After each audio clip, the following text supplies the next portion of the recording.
హైదరాబాద్ మహానగర పాలక సంస్థ జీహెచ్ఎంసీ పాలనలో భాషా సమస్య ప్రధాన అవరోధంగా మారింది.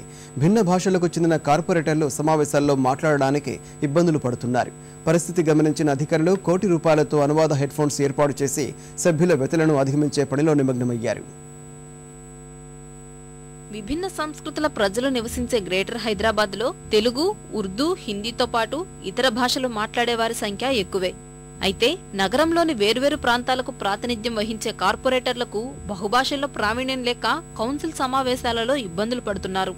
ఒకరు మాట్లాడే భాష మరొకరికి అర్థం కాని పరిస్థితి నెలకొంది. ఇటీవల మజ్లిస్ నాయకుడు మాజిద్ హుస్సేన్ మేయర్ పగ్గాలు చేపట్టాక సమస్య జటిలమైంది. మేయర్కు తెలుగు రాకపోవడంతో సభ్యులు, అధికారులు వజ్జీరాని హిందీతో తంటాలు పడుతున్నారు.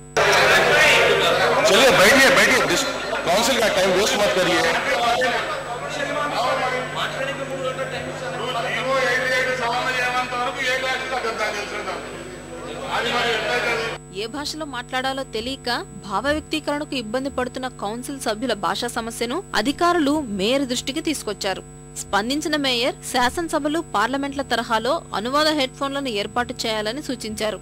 ఈ ప్రత్యేక స్పీకర్లు అందుబాటులోకి వస్తే ప్రసంగ భాషకు తగిన అనువాదాన్ని ఎంచుకుని వినే అవకాశం సభ్యులకు కలుగుతుంది. కోటి రూపాయలతో అందుబాటులోకి తెస్తున్న తాజా విధానాన్ని కార్పొరేటర్లు కూడా స్వాగతిస్తున్నారు. మేయర్ గారికి తెలుగు రాదు కాబట్టి హిందీలో మాట్లాడి, లేకుంటే ఒకవేళ కార్పొరేటర్ చెప్పిన సమస్యల మీద తెలుగులో మరి బాగా చెప్పినా కానీ మేయర్ అర్థం చేసుకోలేని పరిస్థితుల్లో ఉంది. కాబట్టి అందుకు ఇది బాగా అందరు కార్పొరేటర్స్ అందుకు చాలా మంది లేడీ కార్పొరేటర్స్ కూడా ఉన్నారు.